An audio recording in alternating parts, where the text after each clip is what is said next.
안녕하세요. 잡시광입니다. 구로다 하루이코 일본은행 총재의 임기가 8일 끝났습니다. 구로다 총재는 10년이라는 엄청나게 긴 재임 기간 동안 일본의 GDP는 10년 전보다 5% 늘어나는 데 그쳤고 GDP에서 가장 큰 비중을 차지하는 개인 소비는 2% 줄었습니다. 실질 임금이 2012년보다 5% 감소한 탓이었습니다. 하지만 구로다 총재는 금융 완화가 성공했다고 자평하며 그 근거로 실업률이 떨어졌기 때문에 고용에서 효과를 거두었다고 자평했지만 빛 좋은 개살구라는 평가가 적지 않습니다. 지난해 일본의 비정규직 근로자는 26만 명 증가했지만 정규직 근로자는 겨우 1만 명이 늘어나는데 그쳤기 때문입니다. 최장수 일본은행 총재라는 기록을 세우기는 했지만 세계 중앙은행 역사상 유례없는 실험이라 불리던 구로다의 돈풀기 실험은 실패로 끝났다는 게 중론입니다. 지난 10년 동안 일본 경제의 기초 체력은 쇠약해졌고 심지어 미쓰비시 종합연구소까지 2040년이면 일본의 잠재 성장률이 마이너스에 진입할 것으로 예상했습니다. 일본의 한 경제 전문가는 이렇게 말했습니다. 일본이 구로다 총재에게 배운 게 있다면 아무리 돈을 풀어도 국민에게 경제 성장에 기대감을 심어주지 않는 한 물가는 영원히 오르지 않는다는 점뿐이다. 우에다 새 일본은행 총재가 취임하자 시장은 일본이 드디어 금융 완화 정책을 수정할 것이라는 기대가 컸지만 우에다조차 금융 완화를 지속하는 것이 적절하다며 구로다의 정책을 이어나가겠다는 뜻을 밝혔습니다. 하지만 여기에는 어쩔 수 없는 이유가 있습니다. 일본은 이제 금융 완화 정책을 그만두고 싶어도 그만둘 수 없는 지경에 이르렀기 때문입니다. 일본이 금리가 2%만 올라도 일본은행이 산 국채에서 발생하는 미실현 손실이 490조 원을 넘는다는 분석이 나왔습니다. 또한 국채 원리금 상환 부담이 커지면 국가 신용등급은 떨어질 수 있습니다. 국가 신용등급이 떨어지면 외화 자금 조달이 어려워져 일본 기업의 해외 활동은 물론 일본 경제 전체가 위축될 수 있기 때문에 일본은행은 국채 매입을 중단할 수 없는 것입니다. 이런 이유들 외에도 최근 일본에서는 일본은행이 무의미한 돈풀기와 금융 완화를 고집할 수밖에 없는 이유를 몇 가지로 압축합니다. 첫 번째는 물가 때문입니다. 1월 소비자 물가지수 CPI 상승률은 지난해 같은 기간보다 4.2% 올랐습니다. 이는 42년 만에 최고치를 기록한 겁니다. 더구나 일본은행의 물가관리 목표인 2%의 2배가 넘는 것으로 물가 상승으로 소비가 얼어붙으면 코로나19의 충격에서 가까스로 회복되던 일본 경제는 허리가 꺾이게 됩니다. 그런데 지난달 후생노동성은 2022년 일본인들의 실질 임금이 1년 전보다 0.9% 감소했다고 발표했습니다. 그렇다면 물가가 지금보다 더 가파르게 오르는 현재의 상황이 이어졌을 때 소비가 늘어나기를 기대하기는 어렵습니다. 이러니 금리를 낮추기 위해 일본은행은 국채를 무제한으로 사들이고 있는데 그 결과 일본은행이 금리 방어를 위해 사들이는 국채의 지속성이 심각할 정도로 늘었습니다. 두 번째 이유는 일본은행이 아무리 기축통화 보유국 지위를 이용해 엔화를 마구 찍어낼 수 있다 해도 한계가 있을 수밖에 없기 때문입니다. 이런 상황에서 일본은행에 치명적인 소식이 들려왔습니다. 실리콘밸리 은행이 미국 장기국채 비중을 과도하게 늘려 파산에 이르자 일본은행이 보유한 막대한 미국 국채가 일본의 불안 요소로 떠오른 것입니다.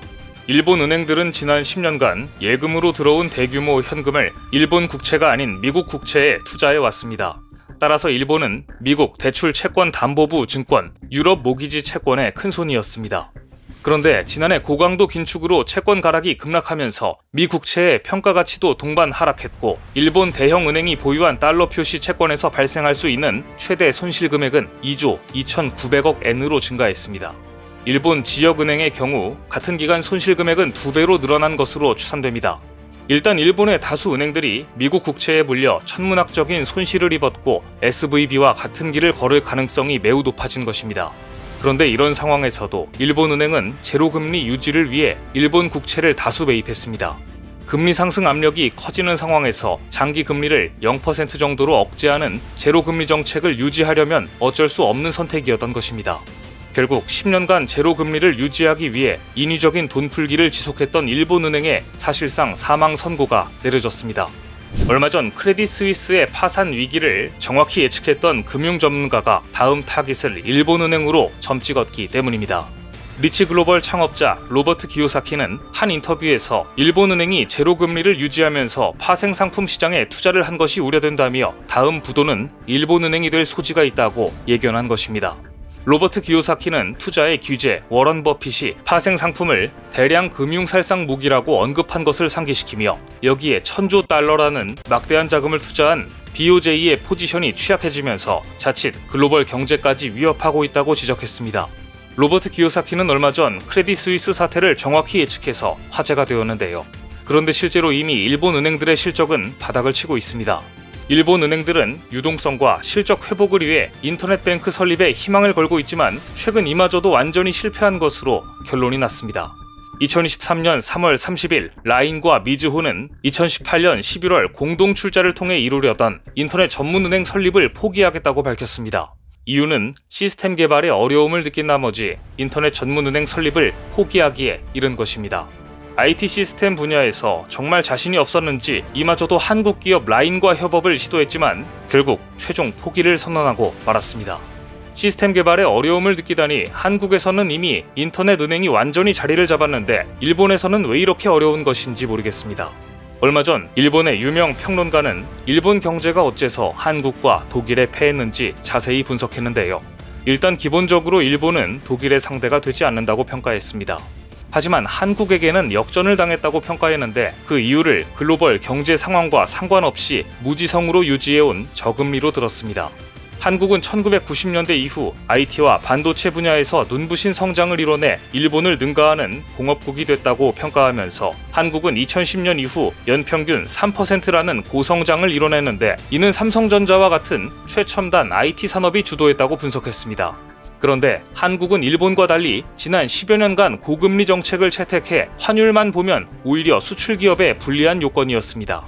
하지만 한국이 지난 10년간 일본과 달랐던 것은 경쟁력 있는 제품을 내놓았기 때문이라고 강조했습니다. 결국 일본 기업의 경쟁력이 한국에 뒤처진 것은 비즈니스 IT화라는 시대 변화를 짚어내는데 실패했기 때문이란 것인데요. 한국은 PC와 스마트폰이 시장을 지배할 것이라는 것을 빠르게 간파해 모든 공업적 자원을 PC와 스마트폰에 집중했고 단번에 세계 점유율을 확대했다는 것입니다. 하지만 일본은 이러한 흐름에 반해서 기존 제품에 적용한 전략만 고집해 결과적으로 우세했던 반도체와 전기, 전자 분야에서까지 완패했다는 것입니다. 이처럼 제품에 대한 자신감을 바탕으로 한국은 고금리 정책을 유지할 수 있었으며 이것은 한국이 고성장을 유지할 수 있는 밑바탕이 되었다고 평가했습니다.